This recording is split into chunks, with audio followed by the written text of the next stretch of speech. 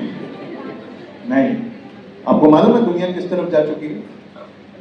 आपको आज गूगल करके देखना चाहिए। बहुत खूबसूरत रोबोट है, उसका नाम सोफिया है।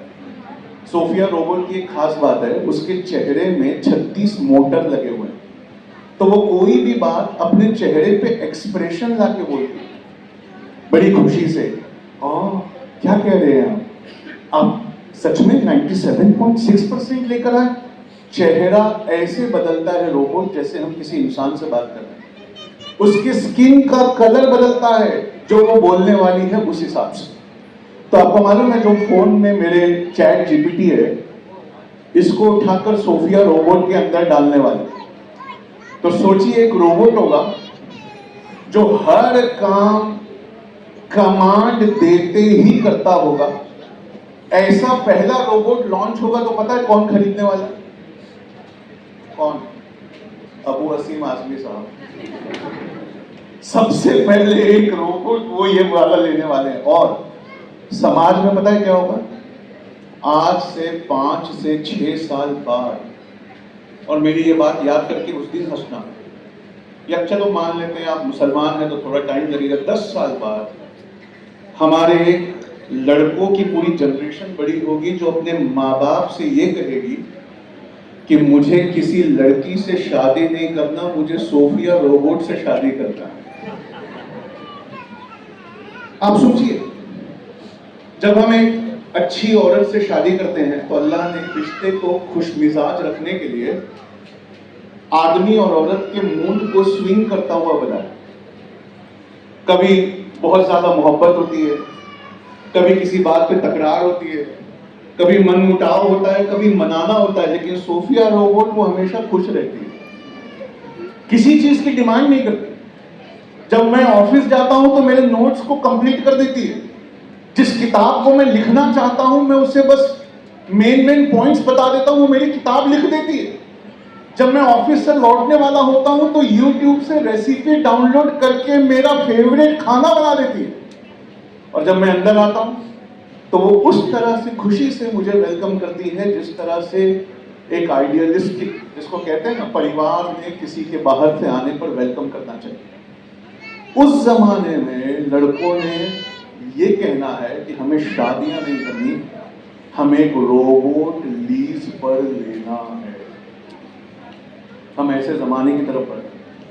और इससे भयानक एक जमाना है जो आने वाला है 2037 के आसपास।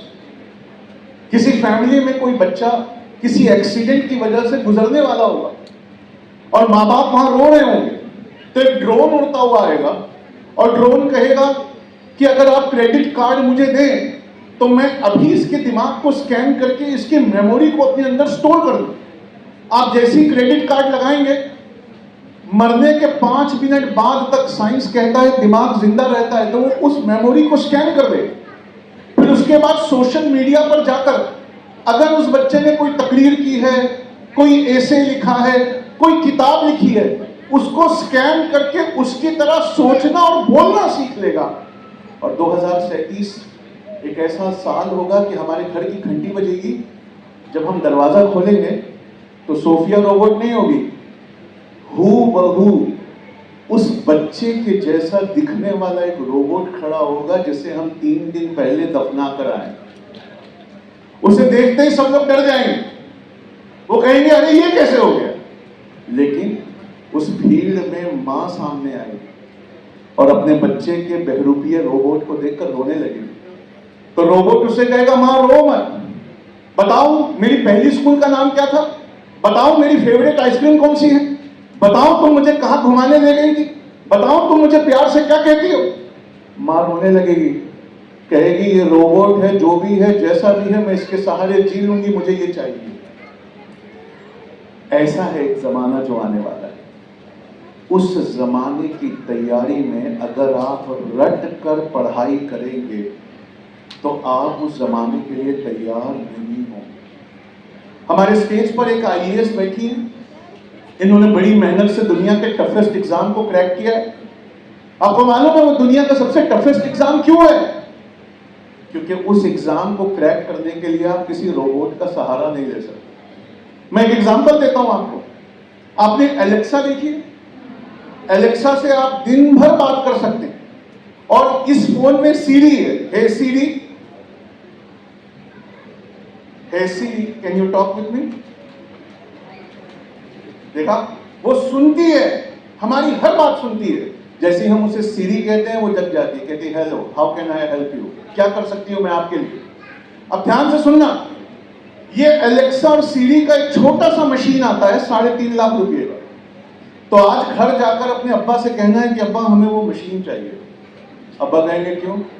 कहा कोचिंग में खर्चा नहीं करना है, सर आए थे दिल्ली से बता के गए सीरी को कान में पहनकर पेपर देने जाना है, और पेपर देते समय धीरे से सवाल पढ़ना है ताकि सीरी सुन ले। तो इमेजिन करिए, जैसे ही आपने सवाल देखा और सीरी से कहा सीरी पानीपत की पहली लड़ाई ये बाबर और हेमू द विक्रमादित्य के बीच में हुई थी।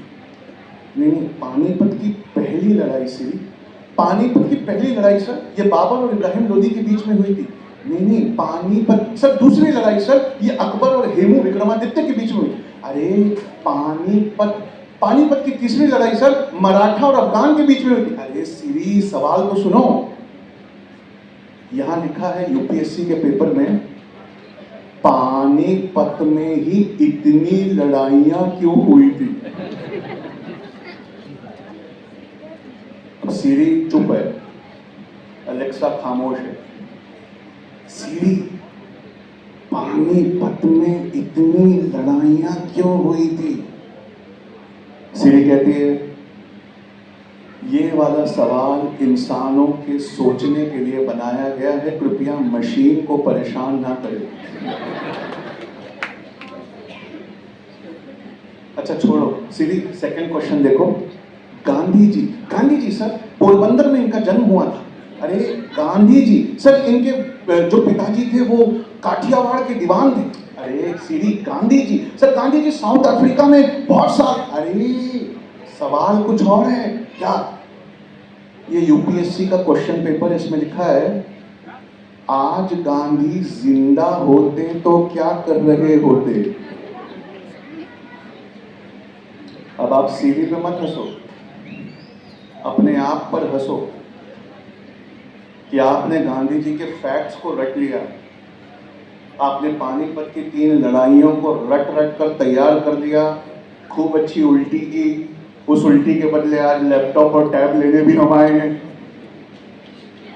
लेकिन किसी कॉम्पिटिटिव एग्जाम की तैयारी कितनी हुई, इस दुनिया पर कब्जे की, इस दुनिया में महारत दिखाने की तैयारी कितनी हुई, ये बहुत बड़ा सोचने का मुकाम है। आने वाले जमाने में आपको नौकरी क्यों दी जाए? आपकी जगह एलेक्सा, सीरी या चैट जीपीटी या सोफिया रोबोट को क्यों ना रख दिया जाए? आने वाले जमाने में क्या इस बात पर आपको नौकरी दे दी जाए कि आप बहुत सारा रट कर पास हुए, जबकि सिंगल क्लिक करने पर, सिर्फ एक क्लिक करने पर दुनिया की सारी इंफॉर्मेशन हमारी आंखों के सामने डिस्प्ले हो जाती है। इसलिए आज मुझसे एक वादा करना होगा, और ये वादा बहुत इंपॉर्टेंट है। क्या आप करने को तैयार हैं? अरे हाँ कि ना? तो ये वादा ये है कि आज से किसी पन्ने को हम रटेंगे नहीं।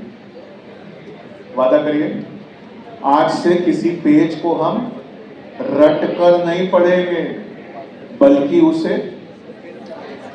उसे समझकर, एनालाइज करके, जब तक वो दिल और दिमाग पे छप ना जाए तब तक हम उसे पढ़ते रहेंगे। पक्का वादा? आज से सिर्फ पढ़ाई नहीं करेंगे, अपने पढ़े हुए पर बैठकर सोचेंगे। क्या करेंगे? बैठकर। तो एक बहुत अच्छे कॉम्पिटिटिव एग्जाम में एक बहुत अच्छा सवाल इंटरव्यू में पूछा गया, और इसका जवाब चैट जीपीटी और एलेक्सा और अमेज़न नहीं दे सकते। एक इंटरव्यू में ये इतना अच्छी बात पूछी गई कि साहब, एक बस स्टॉप है और रात हो गई है और बारिश होने वाली है और 3 लोग खड़े। एक डॉक्टर जिसने आप जब गरीब थे तो फ्री में ऑपरेशन करके आपकी जान बचाई, एक बूढ़ी औरत जिसे अगर इलाज नहीं मिला तो थोड़ी देर में मर जाएगी, और तीसरा वो शख्स जिससे आप शादी करना चाहते हैं। ये तीनों वहां बस स्टॉप पे खड़े हैं, आखिरी बस जा चुकी है, अंधेरा है, पानी बरसने वाला है, और आपकी स्कूटी पर सिर्फ एक सीट है। तो बताइए, इन तीनों में से आप किसको लिफ्ट देंगे? कितने लोग हैं जो डॉक्टर को लिफ्ट देंगे? हाथ उठाओ यार। 2 ही लोग हैं। कितने लोग हैं जो बूढ़ी औरत को लिफ्ट देंगे जो मरने वाली? मैक्सिमम हाथ है। देखा, मुसलमान का दिल बड़ा रहम वाला होता है। कितने लोग हैं? क्या कोई नहीं है यहाँ जो अपने से शादी जिससे होने वाली है उसको लिफ्ट देगा? कोई है? देखा, लड़कों के हाथ सबसे ऊपर जाते हैं। अब सोचिए कि जिसने उस कॉम्पिटिटिव एग्जाम को टॉप किया था उसने क्या जवाब दिया था?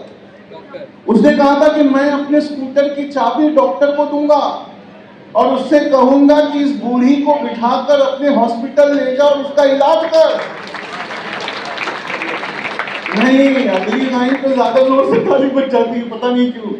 मैं अपने स्कूटर की चाबी डॉक्टर को दूंगा और कहूंगा कि इस बुढ़िया को बिठाकर ले जा, इसका इलाज कर, और मैं अपनी मोहब्बत के साथ वहां पानी में भीगूंगा।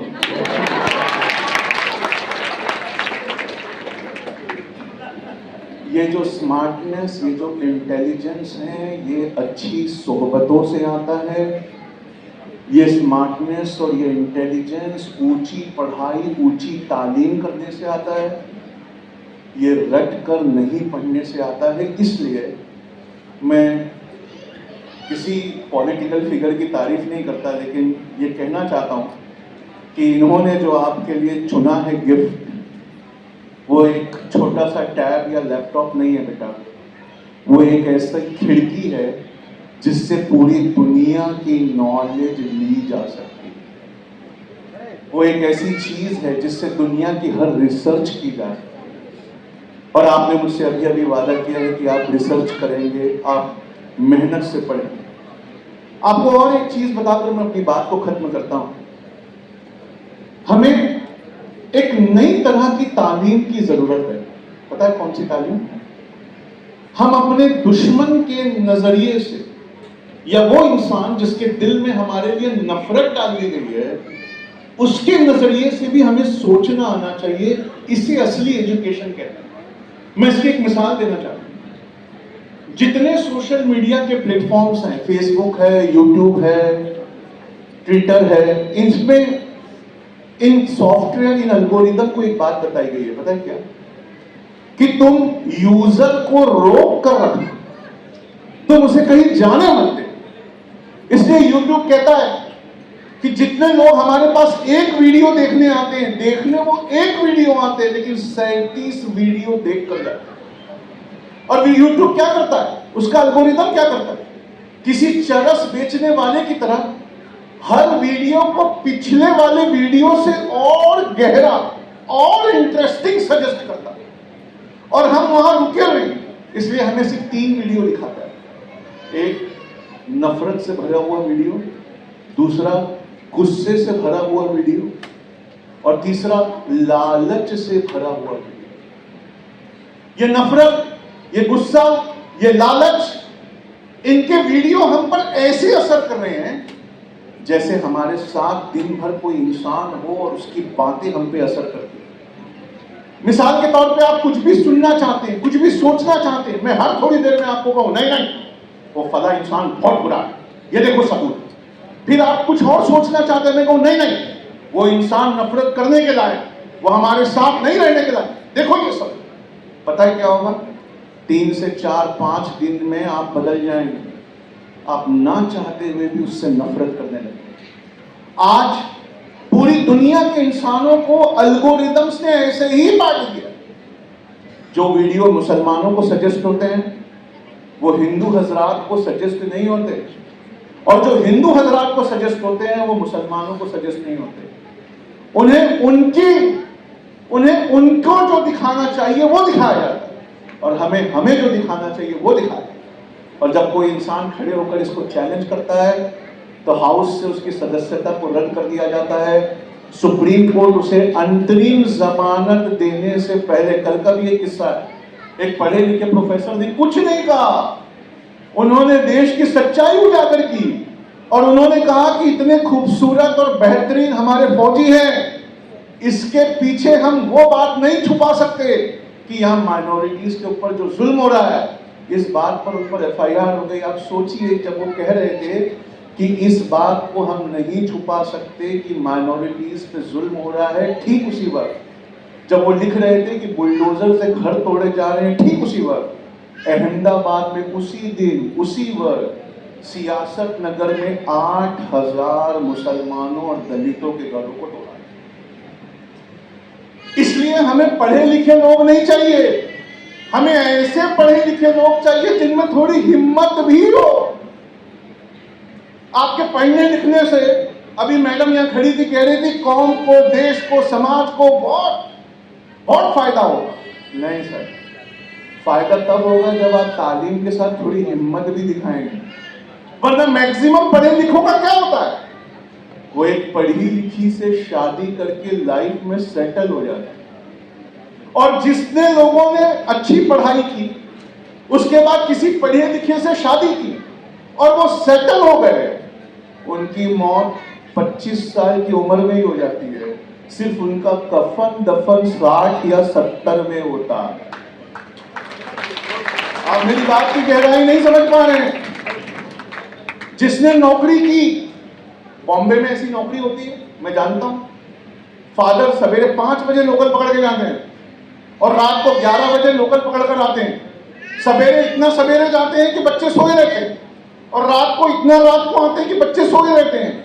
उनकी अपने बच्चों से मुलाकात सिर्फ संडे के संडे होती है। उन्हें संडे वाला फादर कहते हैं। आप सोचिए, अगर पढ़ लिख कर किसी ऐसी नौकरी में आप फंस गए और आप संडे वाला फादर या मदर बनकर रह गए, तो आपकी मौत उसी दिन हो गई जिस दिन आपकी नौकरी लगी। न इससे देश को कुछ मिला, न समाज को कुछ मिला, न ये कम पढ़ी लिखी कम्युनिटी को कुछ मिला। हाँ, आप मर गए हमारे लिए, सिर्फ आपका कफन दफन हम 60 या 70 की उम्र में करें। इसलिए मेरे आखिरी बात को बहुत ध्यान से रखना बेटा। पढ़ लिख कर एक IAS बनना, एक IPS बनना, एक जज बनना, पढ़ लिख कर वो कर्नल सोफिया कुरैशी की तरह आर्मी में एक बड़े मेजर के पद पे जाना, लेकिन वहां जाने के बाद अपने दिल को मरने मत देना। दो तरह की तालीम होती है, दो तरह की तालीम होती है, एक्चुअली 3 तरह की तालीम होती है। आज आप गूगल करके देखना कि न्यूरॉन्स कहाँ कहाँ मिलते हैं। आपको मालूम है ना न्यूरॉन्स क्या होते हैं? दिमाग का वो हिस्सा जो याद करता है। हमारा दिमाग न्यूरॉन्स का बना हुआ है। लेकिन जब आप गूगल करेंगे तो उसमें लिख कर आएगा कि जितने दिमाग में न्यूरॉन्स हैं उससे थोड़ा ही कम लेकिन बहुत ज्यादा न्यूरॉन्स दिल में भी है, और उससे थोड़ा ही कम लेकिन बहुत ज्यादा न्यूरॉन्स हमारे पेट में भी है। और इन तीनों न्यूरॉन्स को पढ़ाने के लिए अल्लाह ने आपको जिम्मेदारी दी है। वो जो दिमाग में न्यूरॉन्स होते हैं उनकी ट्रेनिंग, उनकी एजुकेशन ये दुनिया के सिलेबस से आती है। डॉक्टर, इंजीनियर या पीएचडी करने से दिमाग के न्यूरॉन्स तालीम याफ्ता होते हैं। लेकिन मजहब, रहम, इंसानियत, सीरत के किस्से, कुरान की तफसीर पढ़ने से दिल के न्यूरॉन्स की तालीम होती है। आप इजराइल को देख लीजिए, उसने दिमाग की इतनी पढ़ाई की, इतनी पढ़ाई की कि उसका दिल मर गया। आज उसे छोटे बढ़ते हुए बच्चे और औरतों को साथ हो रही जो वहां पर बेहद खतरनाक घृणात्मक कार्रवाई है वो उसे दिखाई नहीं देती। क्यों? उसके दिमाग की आंखें जिंदा हैं पर उसके दिल की आंखें मरी हुई है। हमें ऐसे पढ़े लिखे लोग नहीं चाहिए जिनके दिमाग ने 99.6% लाए हैं लेकिन जिनका दिल कुरान, हदीस, सीरत इससे खाली है। ऐसे लोग अपने माँ बाप को घर से निकाल कर क्या करते हैं हम सब जानते हैं। लेकिन तीसरी तालीम भी उतनी ही जरूरी है, और वो तीसरी तालीम जो है वो हमारे पेट के अंदर के न्यूरॉन्स हैं। अब आप सोचिए कि अल्लाह पाक ने दिमाग में न्यूरॉन्स डाले दुनियावी तालीम के लिए, दिल में न्यूरॉन्स डाले दीनी तालीम के लिए, लेकिन पेट में न्यूरॉन्स डालने की क्या जरूरत थी मेरे रब? तो गूगल कहता है कि पेट में 300 मिलियन न्यूरॉन्स होते हैं। वो क्या याद रखते हैं? तो गूगल कहता है आपको रिसर्च आज खोल के पढ़ना चाहिए, वो न्यूरॉन्स हमें दिए गए धोखे को याद रखते हैं। जिंदगी में जितनी बार हम धोखा खाते हैं वो हमारे पेट में जाके स्टोर होता है। इसीलिए नेक्स्ट टाइम कोई फैसला लेने से पहले दिल और दिमाग साथ दे भी दे तो पेट के न्यूरॉन्स साथ नहीं देते, और हम उसे गट फीलिंग कहते हैं। कहते हैं ना, यार मैं ये काम नहीं करना चाहता था, क्यों? यार मुझे ना गट फीलिंग नहीं आ रही। तो तीसरी तालीम भी उतना ही जरूरत है, जिस पे मैं अपनी बात को खत्म करना चाहूंगा। ध्यान से सुनना। स्कूल में पढ़ चुके, घरों में रोज 1 घंटा निकालो, अच्छी सीरत पढ़ो, अच्छी तफसीर पढ़ो, हो सके तो रामायण और महाभारत की मर्यादा पुरुषोत्तम की कहानियां भी पढ़ो, गौतम बुद्ध भी पढ़ो, और दुनिया के सारे रसूलों के जो सरदार है हमारे पैगंबर आजम उनकी सीरत को पढ़ो ताकि दिल भी जिंदा रहे। दिमाग और दिल दोनों को जिंदा रखना। और उसके बाद जो सपना है ना, जो ख्वाब है तुम्हारा, उसके लिए पहला कदम उठाना है। और पहला कदम उठाते ही जब नाकामयाबी मिलेगी डरना नहीं है, अपने दिल से कहना ये मेरे पेट में जाके स्टोर हो रही है, अगली बार मैं ये कदम नहीं उठाऊंगी, वो कदम उठाऊंगी। फिर वो उठाया, उसमें भी नाकामी मिली, कोई बात नहीं। तीसरा कदम, उसमें भी नाकामी मिली, कोई बात नहीं। एडिसन की हिस्ट्री पढ़ के देखिए, थॉमस एडिसन ने 1002 बार वो फेल हुए और 1003वीं बार जाकर बल्ब बनाया। जब उन्होंने बल्ब बनाया तो लोगों ने उनसे कहा आप 1002 मर्तबा फेल हुए। उन्होंने कहा नहीं, मैं फेल नहीं हुआ। 1002 मर्तबा मैंने उन फॉर्मूलों को सीखा जिससे बल्ब नहीं बनता, और 1003वीं बार मुझे वो फॉर्मूला मिला जिससे बल्ब बनता है। तो मेरी आखिरी बात हमेशा के लिए याद रखना, और हो सके तो मेरे पीछे रिपीट करो। एक जमाना ऐसा आएगा बेटा, पढ़ लिख कर नौकरी करके खूब अच्छा एक्सपीरियंस लेने के बाद ज्यादा वेट मत करना, अपने सपनों की कंपनी भी जरूर खोलना। मैं एक बात बताऊं, वो जमाना चला गया जब रोजगार मांगे और दिए जाते थे। अब एक नया जमाना है जहां रोजगार पैदा किया जाता है। आपने शेर को कभी शिकार करते देखा? एक आदमी ने शेर को शिकार करते देखा, शेर ने खाया, उसके बाद अपने बच्चों को खिलाया, उसके बाद पीछे से गीदड़ आया, उसने खाए, सियार आया, लोमड़ी आई, उसके बाद चील और कौवे आए, उसके बाद कुत्ते आए, उसके बाद चींटियां आई, हर एक को गिज़ा मिली और शिकार जो है वो शेर ने किया था। हमें लोमड़ी, गीदड़, सियार, चींटी, चील, कौवे नहीं बनना है, हमें शेर बनना है।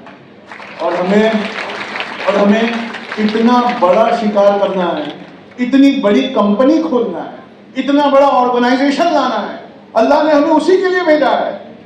हमें 9 से 9 रात की ड्यूटी करने के लिए नहीं भेजा है। आपने कभी लोकल में रात को 7 बजे काम से लौट रहे लोगों को लोकल में लटके देखा है? ऐसा लगता है उनका चेहरा देख के कि लाशें जा रही हैं, ये लाशें अब घर जाएंगी और सो जाएंगी। अल्लाह ने हमें लाशें बनने के लिए नहीं भेजा है, हमें मेहनत करके कुछ खड़ा करने के लिए भेजा है। और वो खड़ा करने में दुश्वारियां आएंगी, लेकिन मैं आपको एक फॉर्मूला देना चाहता हूँ, ध्यान से सुनना और मेरे पीछे रिपीट करना। सक्सेस हमेशा सही डिसीजन लेने से मिलता है। बोलो सक्सेस, जोर से बोलो, सक्सेस हमेशा सही डिसीजन लेने से मिलता है। अरे जोर से बोलो, जिंदगी का सबसे बड़ा फॉर्मूला दे रहा हूं। सक्सेस हमेशा सही डिसीजन लेने से मिलता है और सही डिसीजन एक्सपीरियंस से आता है और एक्सपीरियंस गलत डिसीजन लेने से आता है।